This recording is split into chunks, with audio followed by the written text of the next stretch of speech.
Welcome to Think Big with Dan and Qasim. Join hosts Dan Melnick and Qasim Masood as they explore big ideas, limitless possibilities, and engage with visionaries, entrepreneurs, and thought leaders who dare to dream big, get inspired, motivated, and find practical tips for personal growth. Think big, dream bigger, and ignite your potential.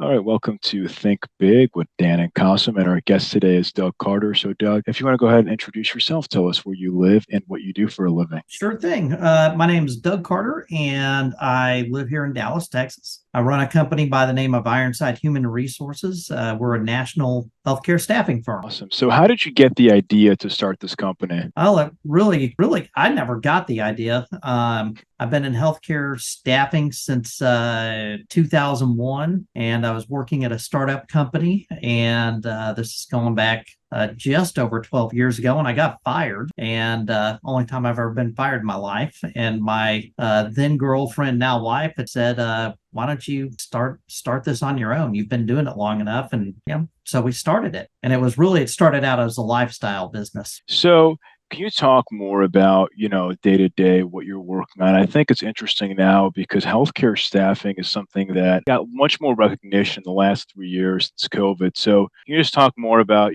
kind of maybe how COVID has changed your business and if at all, and really just what your business kind of consists of now in 2023? So when we, like I said before, this was a lifestyle business, and then we were growing, and then COVID hit, and anybody in business had no idea what was going to happen with our business. And we decided to jump into the travel business for placing travel nurses. And I was very reluctant to do that because placing travel nurses and travel techs and whatnot, there's a lot of work involved and heavy lifting. And it did not sound appetizing to me. And we jumped into it, and it was incredible. I kind of wish I had done it sooner. And since we've done that, our business has grown significantly. And I used to be involved in the day-to-day selling and branding of Ironside. And I no longer am involved in the day-to-day selling. During COVID, I think we probably had about, at the start of COVID, 10 employees, and now we're up to 40. And with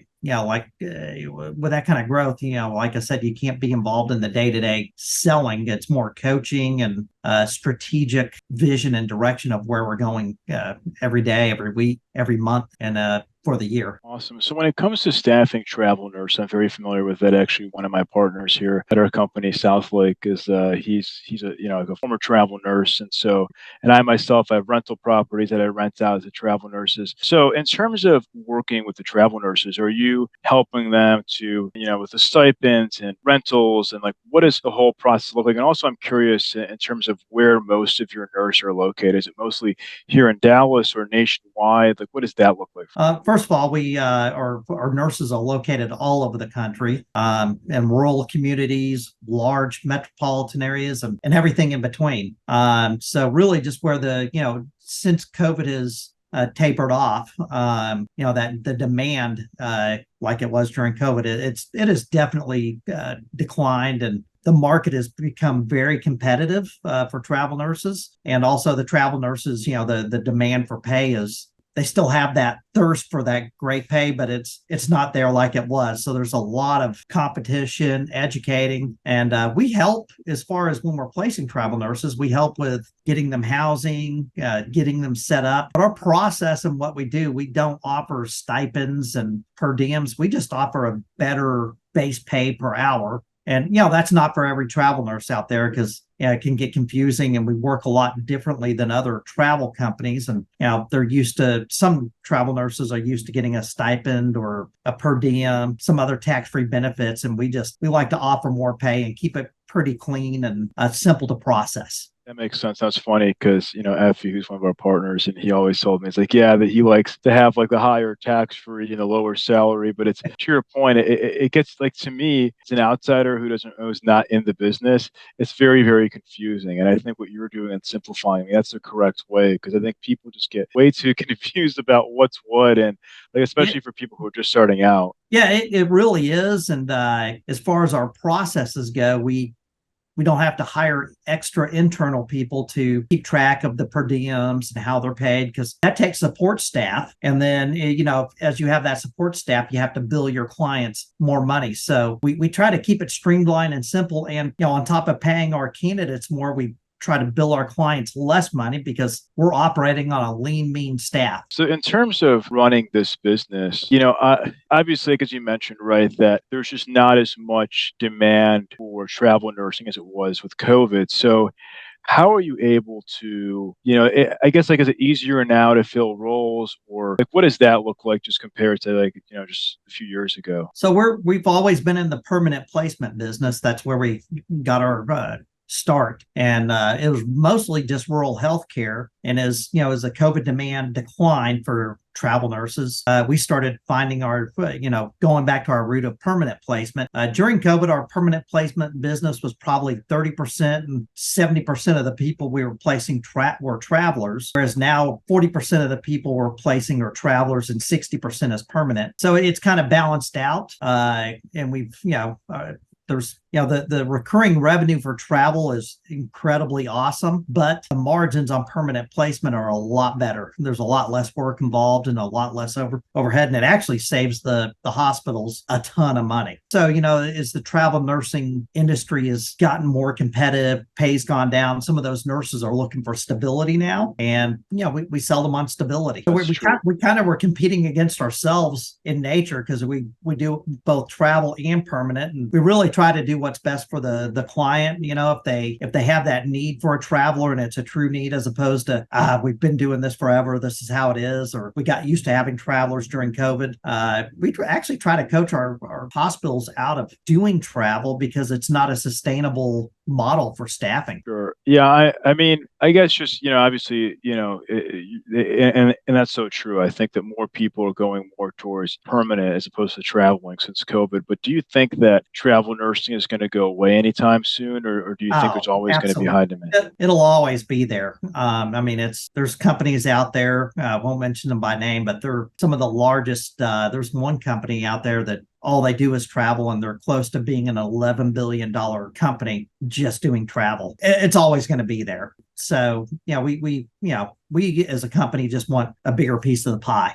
That makes sense. So what would you say is the role of technology when it comes to your business? It's actually, it's funny because the staffing business, I started in 1996 in accounting and finance. I jumped into healthcare in 2000. And the great thing about healthcare staffing, or staffing in general, you're dealing with people. It's unpredictable. So the thing with staffing in general, you can't bot this, you can't AI it. But the thing with technology, you can speed it up. So technology has played I went from having files on my desk in 1996 and an AS400, and slow computers and writing stuff down. But you look at it now, everything can. There is a lot of automation in staffing. Parsing resumes and, being able to, data entry. You really don't have to do data entry anymore. So it's really sped up the industry. Decisions get made a lot faster. Candidates can make decisions a lot quicker. That's where the candidates, on the candidate side of things, they get to see a lot more opportunity than they ever would have when I first started. And same for the clients. They get exposed to many more candidates. And if the clients can make quick decisions, maybe they win. 100%. So can you talk more about AI and just what I'm curious about, maybe not right now, but even the role that you see it playing in the future? I mean, do you see, for example, on your website, like a high-level chatbot having conversations with your clients, with the hospitals, or with the nurses, and answering their questions, as opposed to them calling you all the time and asking some of the same questions? They having that conversation with AI. I mean, some other use case that you think you could see when it comes to AI, when it comes to this industry? AI definitely is playing a role in staffing, job posting. You can make your job posting a lot crisper, a lot cleaner. If you see a job posting out there that has a lot of grammatical errors and typing errors, now there is no reason for that. I mean, because AI, actually, ChatGPT fixes that for you. So we're already using it here for job posting. So you can really find keywords, making something look very crisp and clean.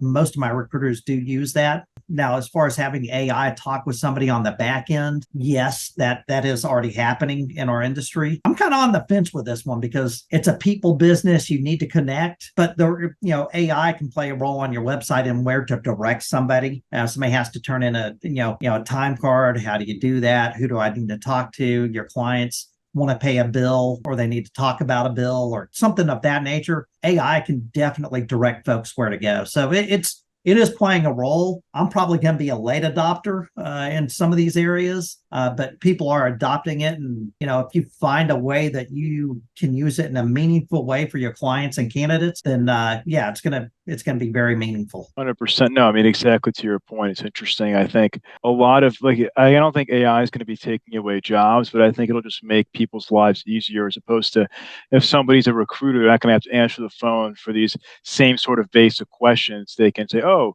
how do I do this? How do I do that? And they can just get it answered by AI, and the recruiter can really focus on the main core of their job, which is recruiting and finding the best candidates. Yeah, it's like I said, it is playing a role, and that's exactly what some companies are doing. Just have to find a way as a company that you want it to fit into your culture. 100%. So, what would you say is the biggest challenge that you currently face in the business? Right now in the business, it's educating travel nurses on lower pay and educating clients on moving faster because it is still a tight employment market, especially in healthcare staffing, but even on a whole. I mean, any space inside of healthcare, you can talk about IT and healthcare. It's a very tight labor market, and educating clients on making reasonably quick decisions. Sometimes they still take way too long, and they miss out on what could be a great candidate. And candidates, that are in the travel arena, they still want incredibly high pay. So you got some converging issues there. High pay on the candidate side, looking for that, and clients making slow decisions. So how do you educate your client? I think that's a very interesting point because yes, of course, moving quickly is very important. I mean, 2023 people have very little patience, but in terms of making sure that they make the right decision, because if you move too quickly, you end up hiring the wrong person. So what does that look like for you? Well, as we take on clients, we look at their interview process, and usually it's a 2-step or 3-step process. And if it's going beyond 3 steps and we don't have a clearly defined process at the beginning, then we know there's an issue. So we try to let them know what we're seeing out in the marketplace. And sometimes on a really difficult to fill position, we'll let them know, hey, you may only see 1 or 2 candidates, and that first candidate might be the right fit. So, you may not want to shop. It is up to them that they are the clients. But, if you're doing, for example, locums recruiting and you're looking for, somebody to go as a hospitalist, you might only see 1 candidate. So as long as that candidate is qualified and they do fit culturally, you might need to make a decision. Sometimes people think there's, another one down the road, and sometimes there isn't. 100%. But how do you, I guess what I'm getting at more so is, Effie, who's my partner in this company, he mentioned that during COVID specifically, there was a shortage of nurses and many people were hired for these jobs that were less than qualified. Let's just leave it at that, right? Yeah, so absolutely. Yeah. So how do you make sure that your people that you're going to hire, or how do you from your side, make sure that these people that are hired for the job can actually come in day one, know what they're doing, can actually perform and do the job well? Well, and that starts right here in our office, our recruiters knowing the industry and knowing the questions to ask. And then, of course, a lot of research. As we have people applying for the jobs, we're looking at their background. And we do what we call a soft background. It's like a soft credit check. It's not going to affect them, but we will look somebody up on LinkedIn, make sure they look and sound and feel like a viable candidate. And then the questions we ask, from the client, we will ask a client, hey, look, you're looking for A, B, C, D, and F in a perfect candidate. Now, if I find somebody that is 80% of what you're looking for, will you still look at that? And then, as long as it's, they're degreed, they can work the hours, and maybe instead of working Monday through Friday, they want to work Monday through Thursday. Will you look at that? So it's finding the client's pliability in some of the requirements, but also at the same time making sure that the candidate has the requirements that the client's looking for. So that's where it starts. Makes sense. So how important are things like references from previous hospitals nowadays? highly important. If we can't get references from a candidate, that's going to be a major issue.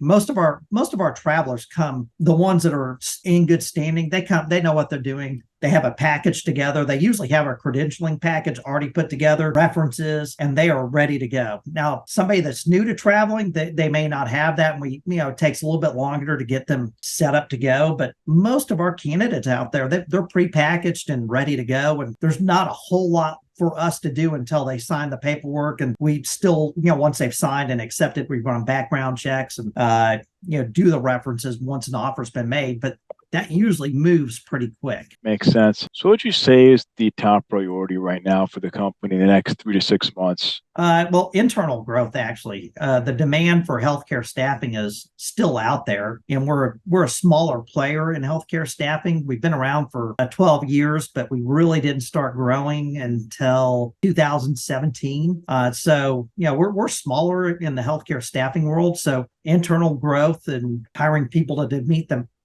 the demand that's out there has been our biggest challenge right now. Finding, just like our clients, finding good quality candidates. Makes sense.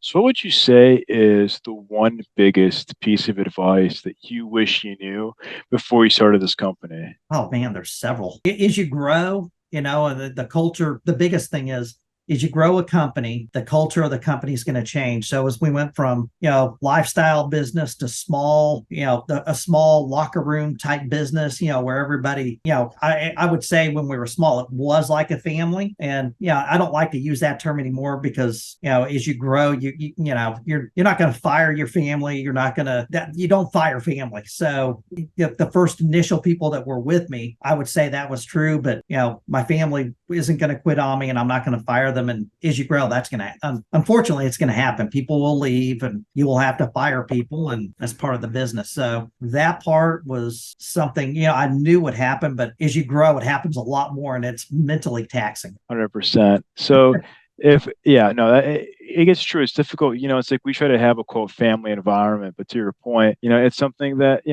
people quit, sometimes you have to get rid of people and aren't the right fit. And it's not easy for sure to kind of balance those things. Yeah, definitely not. Awesome. So if we're going to have this conversation again in 1 year from now, where do you expect things to go for your business? Well, Ironside will probably be around a 75 person firm because we need to get there. That's what we're slated for growth. We're outgrowing the space we're in. We're in a great building, but we're kind of having to patch things together as we grow. Because I don't want to overcommit to too much space here in the building. It's very funny you ask that because at the beginning of the year, we almost signed a lease to take over half the floor on the, in the building we're in, and that the owner of the building blinked a little bit too long, and Silicon Valley Bank defaulted, and that kind of got me a little gun shy, and the economy just started to slow down a little bit, and I ended up not pulling the trigger, which has been a great thing, but also been kind of tough because we've still been growing and I'm having to patch things together. So I would say in the next year, more employees and having issues and piecing how we grow physically, how we grow and put where we put people, it's a fun challenge, but I've got 4 years left on this lease. And as I add on, I don't want to extend my lease because I don't know if I want to stay where I'm at, although I love the building and the location, but that's the biggest challenge right now is being locked into a lease and growing at the same time and adding on. So that's a great question. Awesome. So if somebody watching this wanted to reach out to you, do you mind sharing your website or just the best way to get in contact with you? Yeah, website is ironsidehr.com. And anybody can feel free to email me at Doug, D-O-U-G, at ironsidehr.com. I'd be happy to help any entrepreneurs out there. Awesome. Well, Doug, thank you so much for your time. It was a pleasure. We're rooting for you as your company's expanding and growing. It's really exciting stuff. Thanks, Dan. I appreciate it. Thank you. Take Thanks. care. All right. Bye.